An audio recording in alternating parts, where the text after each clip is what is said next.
Hello दोस्तों, story line wise channel में आपका स्वागत है। आज की हमारी कहानी है मेरी बहू को तो कुछ नहीं आता है, जो अर्चना खंडेवाल जी द्वारा लिखित कहानी है। ये क्या चाय बनाई है, इसमें चाय पत्ती और शक्कर दोनों ही नहीं है, मज़ा नहीं आया, फिर से बनाकर लाओ। सुधाकर जी ने कप आगे सरका दिया। नीरू चुपचाप कप उठाकर ले गई और दूसरी चाय बनाकर ले आई। वैसे चाय अच्छी ही बनी थी, पर सुधाकर जी की आदत है, वो दिन में 4-5 बार अपनी बहू को इसी तरह परेशान करते थे और नुक्स निकालते रहते थे। कभी अदरक कम है, कभी कहते कि चाय उबली नहीं, कभी कहते कि दूध ज़्यादा है पानी कम, तो कभी कहते थे कि चाय अच्छे से उबली ही नहीं। नीरू कुछ महीने पहले ही शादी होकर आई थी। वो घर के खाने पीने का ढंग सीख रही थी, पर कभी तो कमी रह ही जाती थी और कभी कमी नहीं भी रहती थी तो जानबूझकर बताई जाती थी। सिर्फ सुधाकर जी का ही नहीं, सबका यही हाल रहता है। घर में सास ससुर हो या देवर ननद, सबको नीरू से शिकायत ही रहती है। नीरू अपने मायके बड़े ही लाड़ प्यार से पली थी। माँ ने अच्छे संस्कार के साथ घर गृहस्थी चलाने के भी गुण सिखाए थे, पर ससुराल में मायके की कहाँ चलती है। यहाँ तो ससुराल वालों के हिसाब से ही चलना होता है, फिर से सब कुछ नया सीखना होता है। नीरू पढ़ाई में सामान्य थी। पढ़ाई पूरी होने के बाद मायके वालों ने मनोज के साथ शादी कर दी। नीरू को बुके बनाने का बड़ा शौक था। वो सुंदर फूलों से बुके बनाया करती थी। उसकी ये कला पहले तो सबको पसंद आई थी, पर बाद में उसे घर गृहस्थी के कामों में ऐसा झोंक दिया कि वो कभी समय ही नहीं निकाल पाई। वो अपने शौक को जैसे भूल ही गई थी। ससुराल वालों का कहना था कि बहू को सिर्फ खाना बनाना और घर संभालना ही आना चाहिए। नीरू ने कुछ समय के लिए अपने शौक को छोड़ दिया ताकि वो घर परिवार में अच्छे से रम सके। वो हर संभव कोशिश कर ही रही थी। एक दिन उसकी सास उर्मिला जी ने अपने घर पर किटी रखी और नीरू को क्या बनाना है उसकी लिस्ट थमा दी। नीरू ने अपने हिसाब से जो अच्छा आता था बना दिया और कुछ यूट्यूब से देखकर बना दिया। पहली बार 15-16 लोगों के लिए इतना खाना बनाना था। उर्मिला जी से खाना कितना बनाऊं ये अनुपात पूछा, पर उर्मिला जी ने उसको बताया ही नहीं। उसकी मम्मी से पूछती, पर वो भी अपने मायके अपनी मम्मी की तबीयत पूछने गई थी, जो कि अस्पताल में भर्ती थी। नीरू ने अपने हिसाब से सब बना दिया, पर छोले कम पड़ गए और बहुत ही ज़्यादा तीखे हो गए। पूड़ी का आटा बहुत ज़्यादा हो गया, रायता जल्दी ही खत्म हो गया और सूखी सब्जी में तेल बहुत ज़्यादा हो गया। खीर पतली हो गई। सारे खाने में स्वाद भी कम था। किसी में मसाला ज़्यादा हो गया, किसी में कम हो गया। ये देखकर उर्मिला जी का पारा चढ़ गया और वो नीरू पर गुस्सा हो गई। तेरी माँ ने कुछ सिखाया है कि नहीं? तुझे ढंग से खाना बनाना तक नहीं आता। बहू तो वही सुलक्षणा होती है जो रसोई अच्छे से संभाल ले। ना खाने में स्वाद है, ना ही मात्रा का अंदाज है। शोर सुनकर उर्मिला जी की कुछ सहेलियां रसोई में आ गई तो उन्होंने यही कहा कि मेरी बहू को तो कुछ नहीं आता है, और सिर पीटने लगी। सबने समझाया और जैसे तैसे किटी हो गई। सब लोग वापस चली गई। नीरू थोड़ी सी सहम सी गई। उसने पहली बार इतनी सारी रसोई बनाई, पर अंदाज़ा नहीं लगा पाई कि कितना बनाना है।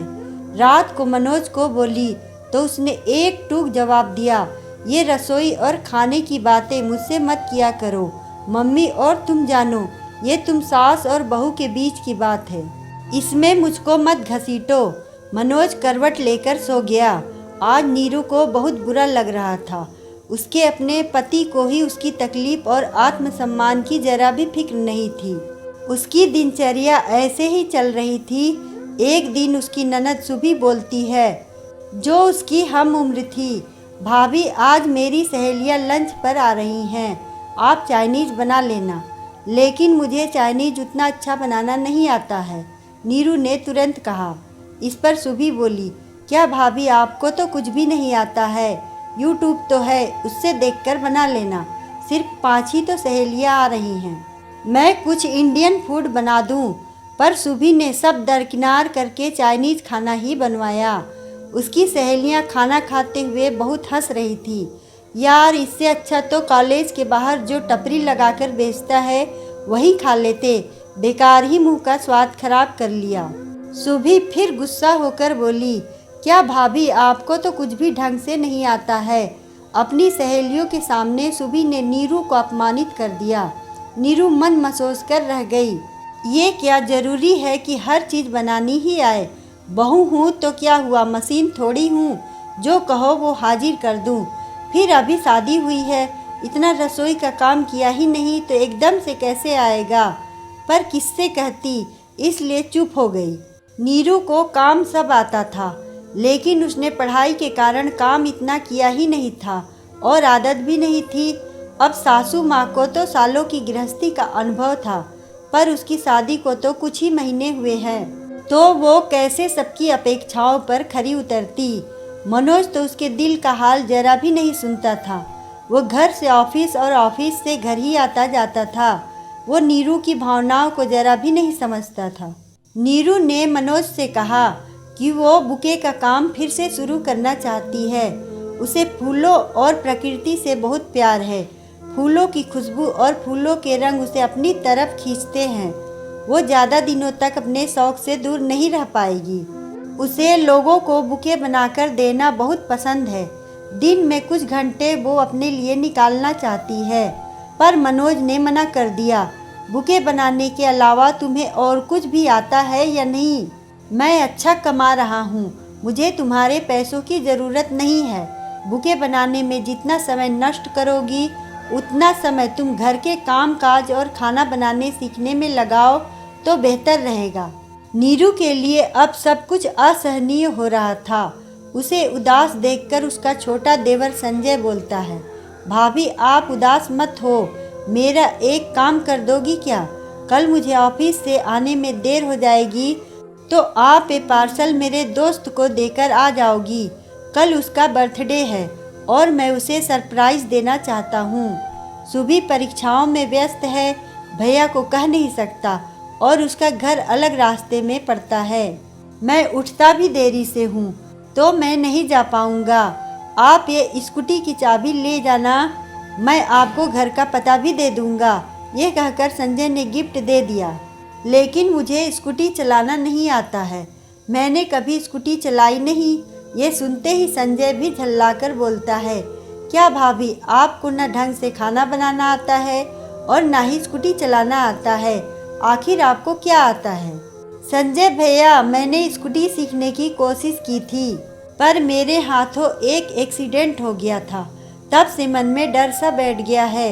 मैं ऑटो से जाकर दे आऊँगी, नीरू ने कहा। नहीं, आप रहने ही दो, मैं दूसरा कोई इंतजाम कर लूँगा। संजय ये कहकर निकल गया। आज नीरू को बहुत अपमान महसूस हो रहा था। जिसे देखो वो यही कह रहा था कि आपको तो कुछ भी नहीं आता। रोज़ उसके आत्मसम्मान को चोट पहुँचाई जाती थी। खाना वो बना लेती थी, पर ज़रूरी नहीं है कि इसमें परफेक्ट हो जाएं। सालों तक खाना बनाते बनाते इसमें एक्सपर्ट हुआ जा सकता है, कुछ महीनों में नहीं। नीरू ये सब कुछ सहन कर रही थी क्योंकि उसके मायके में उसका साथ देने वाला कोई नहीं था। वो 4 बहनें थीं और बेटी को वो लोग बोझ मानते थे। उससे छोटी 3 बहनों की अभी शादी करनी बाकी थी। वो अपना दुख अपने मायके में नहीं बता सकती थी, पर इस तरह से रोज़ अपमान भी तो नहीं सहा जा रहा था। सास ससुर देवर ननद पति सभी उसका अपमान करते रहते थे, उसे ताने देते रहते थे। उसका बुके बनाने का और पॉट में पौधे सजाने का हुनर तो कहीं जंग खा रहा था। उसने एक दिन हिम्मत जुटाई और पति से कहा कि उसे बुके का काम शुरू करना है, अपने हुनर को चमकाना है, नहीं तो गृहस्थी में कहीं खो जाएगा। उसने बहुत जिद की, ठीक है, जो भी करना है घर से कर लो, कहीं जाने आने की ज़रूरत नहीं है। मेरी माँ और बहन को तकलीफ़ नहीं होनी चाहिए, रसोई तुम्हें ही बनानी होगी, मनोज ने कह दिया। नीरू के तो पंख लग गए। उसने अपनी सोसाइटी के ग्रुप में अपने पिछले बनाए बुके के फ़ोटो डालने शुरू किए। उसे ऑर्डर मिलने लगे।